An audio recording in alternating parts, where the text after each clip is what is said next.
क्योंकि ये वेद भूमि है, वेद भूमि है, इसलिए सकारात्मक ऊर्जा से भी भरपूर है। मुझे यहाँ पर प्रत्येक आदमी, प्रत्येक व्यक्तित्व बहुत ही सकारात्मक नजर आता है, जो उत्साह उल्लास के साथ लक्ष्य की प्राप्ति में जुटा हुआ है। हाँ, ये बात सत्य है कि जब राम था तो रावण थे, जब कृष्ण थे तो कंस था। यानी कि अच्छाई और बुराई दोनों समानांतर चलती हैं, लेकिन व्यक्ति किसका साथ देता है ये उसकी सोच पर, उसकी नैतिकता पर, उसके संस्कारों पर निर्भर करता है। मैं सभी विद्यार्थियों से आग्रह करना चाहूंगा कि वे सदैव सत्य, नैतिकता और संस्कारों पर अपने आचरण को सुनिश्चित करें, किसी भी प्रकार का भटकाव अपने जीवन में न आने दें। जैसा कि अभी श्री संजय चौधरी ने आपको कहा कि नशे की बहुत ज्यादा समस्या शहर में चल रही है, तो हमें उससे बिल्कुल परे रहना है और जहां भी अनीति देखें उसका विरोध अवश्य करना है।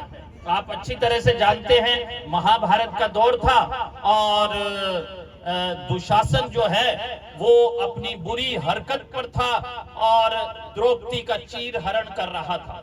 ऐसे में कर्ण, जिसे विश्व के व्यक्तित्वों में एक विशिष्ट स्थान दिया जाता है, चुपचाप बैठा देख रहा था, जबकि अपने आप में कर्ण एक उदाहरण है। एक योद्धा के रूप में, एक पराक्रमी के रूप में कर्ण को सब जानते हैं, मानते हैं उस युग से आज तक। लेकिन अंततः महाभारत के युद्ध में कर्ण को मृत्यु का वरण करना पड़ा और इसका मूल कारण ये था कि कर्ण ने नीति के स्थान पर कुछ विशेष स्थानों पर अनीति का साथ दे दिया। तो आपको भी सदैव नैतिकता के रास्ते पर आगे बढ़ना है। प्रतियोगी परीक्षा और सफलता ये कोई बहुत ज्यादा मुश्किल या दुरूह चीजें नहीं है, लेकिन यहाँ एक बात मैं कहना चाहूंगा, वो सबसे बड़ी बात जो मुझे लगती है कि आप सब गुरु अच्छे हैं।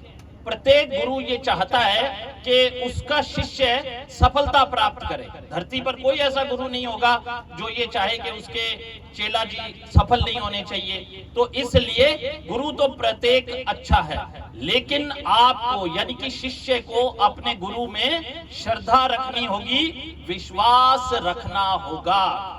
एक दूसरी बात, कई बार हम लोग किसी अपवाद को देखकर सोच लेते हैं कि सफलता का कोई शॉर्टकट होगा, लेकिन सफलता का कोई शॉर्टकट नहीं है। माँ सरस्वती उसी बच्चे को, उसी साधक को आशीर्वाद प्रदान करती हैं जो एक निश्चित समय तक उनकी साधना करता है, तब आशीर्वाद मिलेगा और सफलता आपका वरण करेगी। तो शॉर्टकट नहीं है और इसके अतिरिक्त अभ्यास बहुत ही महत्वपूर्ण चीज है। तो अभ्यास कीजिए, लगातार अभ्यास कीजिए और हो सकता है आपको प्रारंभिक असफलता मिले, लेकिन ये सत्य है कि कोशिश करने वालों की कभी हार नहीं होती। तो आज का जो ये कार्यक्रम है, जो सलीम जी की भगत सिंह डिफेंस एकेडमी की ओर से आयोजित किया गया है, चयनित सब इंस्पेक्टर्स का सम्मान समारोह है। वास्तव में ये हम सबका सम्मान समारोह है, क्योंकि सूरतगढ़ की भूमि से इतने लोगों ने अपने कंधों पर स्टार्स लगवाए हैं, तो निसंदेह ये अद्भुत बात है, गौरव की बात है, उत्साह की बात है, प्रेरणा लेने की बात है। तो आप सभी इनको देख लीजिए और इस बात की कामना कीजिए कि अगली बार हमारे कंधों पर भी होंगे स्टार। ऐसा है जोश? किस किस में हाथ खड़े करेंगे?